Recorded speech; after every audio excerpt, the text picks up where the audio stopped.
राधे राधे सभी बहनों को। बहनों, मैं आज आपके लिए सावन सोमवार व्रत की पौराणिक कथा लेकर आई हूँ, जो सभी के द्वारा सुनी जाती है। बहुत ही प्रचलित और प्राचीन कथा है। हमारे पुराणों में सावन महीने में पड़ने वाले सोमवार के दिन व्रत रखने का विशेष महत्व बताया गया है और मान्यता यह है कि जो व्यक्ति इस दिन व्रत रखता है उसकी सभी मनोकामनाएं पूरी होती हैं। साथ ही भगवान शिव और मां पार्वती का आशीर्वाद भी प्राप्त होता है। लेकिन इस दिन जो व्यक्ति व्रत रखता है उसको यह कथा पढ़ना बहुत ही जरूरी माना गया है, क्योंकि मान्यता यह है कि इस कथा को पढ़े बिना व्रत का फल प्राप्त नहीं होता है। तो आइए सुनते हैं हम इस कथा को। किसी नगर में एक साहूकार रहता था, जिसके घर में धन की कमी नहीं थी, लेकिन उसे संतान सुख प्राप्त नहीं हुआ था, जिस कारण वह बहुत ही परेशान रहता था। पुत्र प्राप्ति की इच्छा से वह हर सोमवार व्रत भी रखता था और पूरी श्रद्धा के साथ शिव मंदिर जाकर भगवान शिव और पार्वती जी की आराधना करता था। उसकी भक्ति भाव से मां पार्वती प्रसन्न हो गई और भगवान शिव से उस साहूकार की मनोरथ पूर्ण करने का आग्रह करने लगी। पार्वती जी की इच्छा सुनकर भगवान शिव ने कहा, हे पार्वती, इस संसार में हर प्राणी को उसके कर्मों का फल मिलता है और जिसके भाग्य में जो है वो उसे भोगना पड़ता है।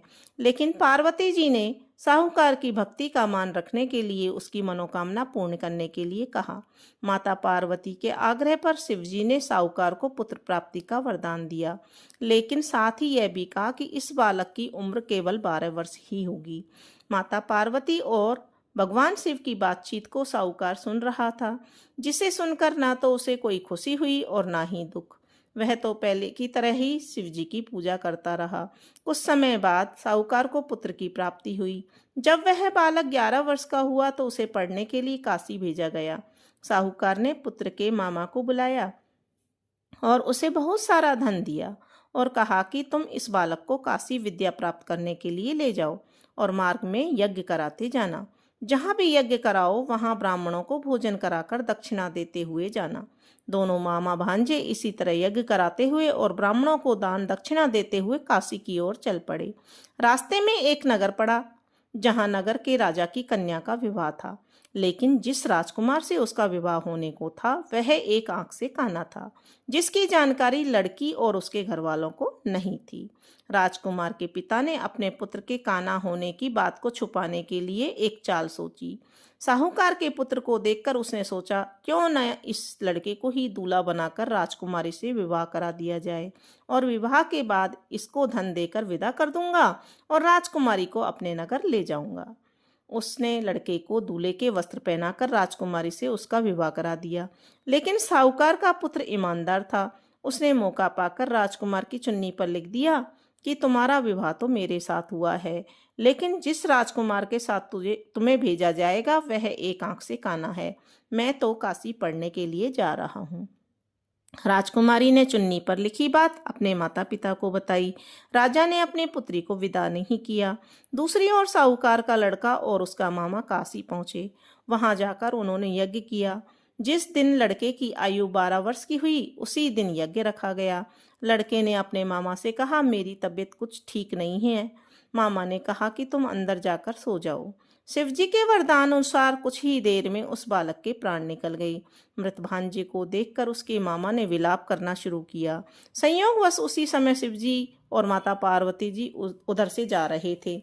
पार्वती ने भगवान से कहा, स्वामी, इसके रोने का स्वर मुझसे सहन नहीं हो रहा है। आप इस व्यक्ति के कष्ट को अवश्य दूर करें। जब शिवजी मृत बालक के समीप गए तो बोले कि यह उसी साहूकार का पुत्र है जिसे मैंने 12 वर्ष की आयु का वरदान दिया था। अब इसकी आयु पूरी हो चुकी है।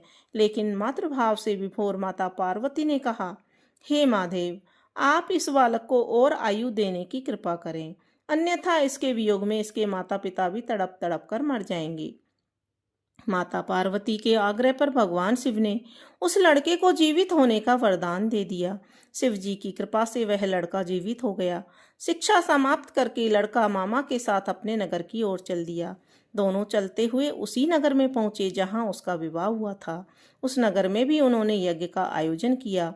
उस लड़के के ससुर ने उसे पहचान लिया और महल में जाकर उसकी बहुत ही खातिरदारी की और उसके साथ अपने पुत्री को विदा कर दिया। इधर साहूकार और उसकी पत्नी भूखे प्यासे रहकर अपने बेटे के आने की प्रतीक्षा कर रहे थे। दोनों ने प्रण लिया था कि यदि उन्हें अपने बेटे की मृत्यु का समाचार मिला तो वे अपने शरीर को त्याग देंगे, परंतु अपने बेटे के जीवित होने की बात सुनकर बहुत ही प्रसन्न हुए। उसी रात भगवान शिव ने व्यापारी के सपने में आकर कहा, मैं तेरे सोमवार के व्रत करने और व्रत की कथा सुनने से बहुत ही प्रसन्न होकर तेरे पुत्र को लंबी आयु प्रदान कर रहा हूँ। इसी प्रकार जो कोई सोमवार का व्रत करता है या कथा सुनता है तो उसके सभी दुख भगवान शिव की कृपा से दूर हो जाते हैं।